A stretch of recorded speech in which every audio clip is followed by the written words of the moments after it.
P T I کی حکومت نے پاکستان کو تباہ کر دیا ہے۔ وفاق نے پنجاب حکومت سے نواز شریف کی میڈیکل رپورٹس پر ماہرانہ رائے مانگ لی۔ وفاقی کابینہ کے فیصلے کی روشنی میں اٹارنی جنرل آفس کا پنجاب حکومت کو خط، لاہور ہائی کورٹ میں جمع ہونے والی رپورٹس پر متعلقہ ماہرین سے رائے لینے کی ہدایت۔ ماہرین کی رائے ملنے پر نواز شریف کی واپسی سے متعلق آئندہ کا لاہے عمل اپنایا جائے گا۔ ماہرین نے نواز شریف کی صحت بہتر قرار دی تو ان کے معالج سے رابطہ کیا جائے گا۔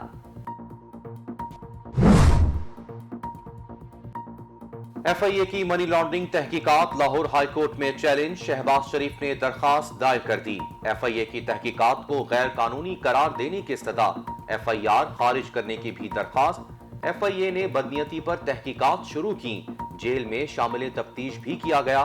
شہباز شریف کا موقف، ایف آئی اے کی تحقیقات میں اب تک شہباز شریف کا کوئی بے نامی اکاؤنٹ سامنے نہیں آیا۔ ایک ہی الزام پر 2 کیس نہیں بنائے جا سکتے۔ درخواست کا متن: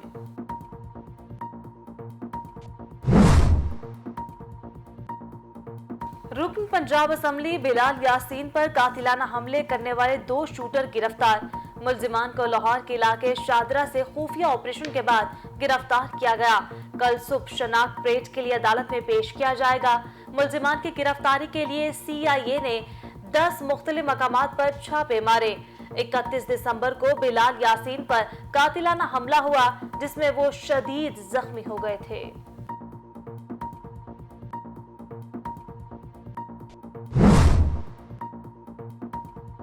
شہباز شریف کی بیٹی اور داماد کو اشتہاری قرار دے دیا گیا۔ لاہور کی احتساب عدالت نے پنجاب پاور ڈیولپمنٹ کمپنی ایرا اور سرکاری محکموں کے فنڈز کی خود بورڈ کیس میں بیٹی رابعہ عمران اور داماد علی عمران کی دائمی وارنٹ گرفتاری جاری کر دیے۔ عدالت کا جائیداد بھی قرق کرنے کا حکم۔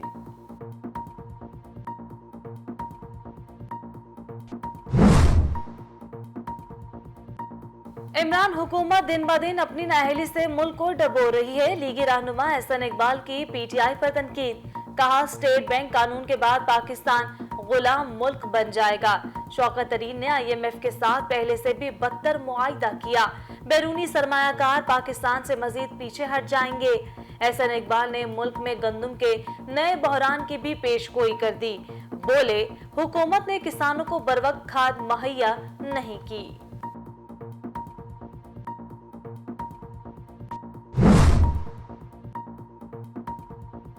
وزیر اعلیٰ پنجاب عثمان بزدار کی چودھری محمد سرور سے ملاقات، صوبے میں عوامی ترقی خوشحالی کے لیے اقدامات مزید تیز کرنے پر اتفاق۔ وزیر اعلیٰ پنجاب عثمان بزدار نے کہا اپوزیشن کا ایجنڈا کرپشن بچاؤ ہے۔ چودھری سرور بولے اپوزیشن کو ملکی مفادات کو ترجیح دینی چاہیے۔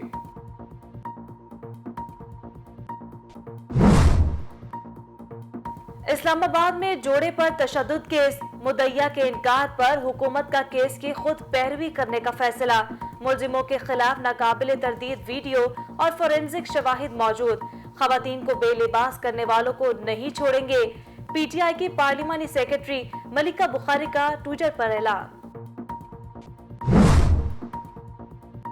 کوئٹہ میں پولیس نے احتجاج کرنے والے ینگ ڈاکٹرز پر ڈنڈے برسا دیے۔ ریڈ زون کئی گھنٹے میدان جنگ بنا رہا۔ جھڑپوں میں متعدد مظاہرین اور 6 پولیس اہلکار زخمی۔ وزیر اعلیٰ ہاؤس میں داخلے کی کوشش پر 20 ڈاکٹرز گرفتار۔ ینگ ڈاکٹرز اور پیرامیڈک سٹاف نے اہم شاہراہ پر دھرنا دے دیا۔ کل بھی مظاہروں کا اعلان۔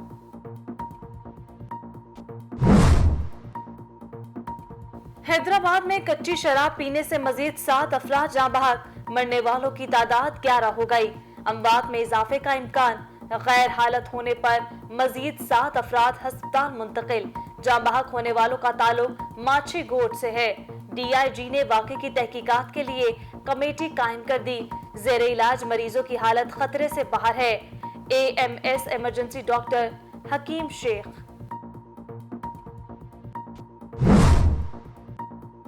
کراچی واٹر بورڈ کا جونیئر کلرک انتہائی مطلوب دہشت گرد نکلا۔ سی ٹی ڈی اور رینجرز نے ناگن چورنگی سے ملزم کو اسلحے سمیت گرفتار کر لیا۔ ملزم متحدہ لندن کا عسکری تربیت یافتہ اور ٹارگٹ کلر ہے۔